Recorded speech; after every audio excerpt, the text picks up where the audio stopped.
Hello everyone, how are you doing? This is MD Tech here for another quick tutorial. In today's tutorial, I'm going to show you how to fix common Windows 11 login problems.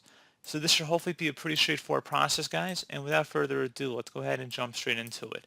So all you have to do, if you're stuck on this lock screen here, is go ahead and just drag it up, and then select the little power icon in the bottom right corner of this screen, and then hold down the shift key on your keyboard. So hold down the shift key and then left click on restart while continuing to apply pressure to the shift key.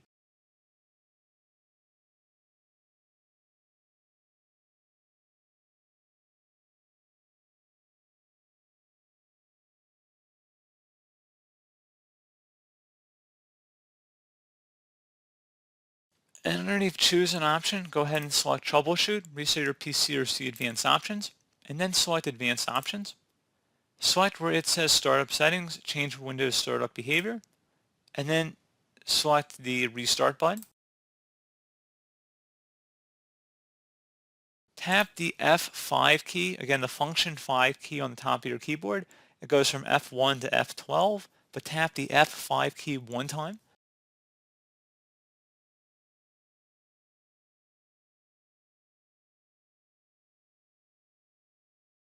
And if you had to enter in a password, you could, but hopefully that should have been able to get you into safe mode. And at this point, all you have to do is just restart into your normal Windows operating environment. So right click on the Windows Start button, select Shutdown or Sign Out, and then we're going to go ahead and just restart.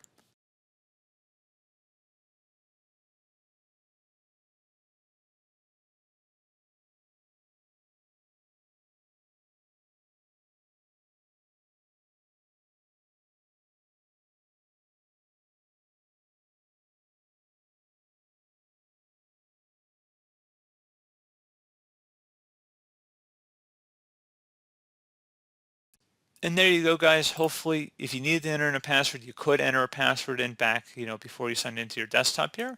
But if you're able to get into safe mode, you should be able to get back into the Windows operating environment, like the normal boot mode. So pretty straightforward process, guys. I do hope I was able to help you out, and I do look forward to catching you all in the next tutorial. Goodbye.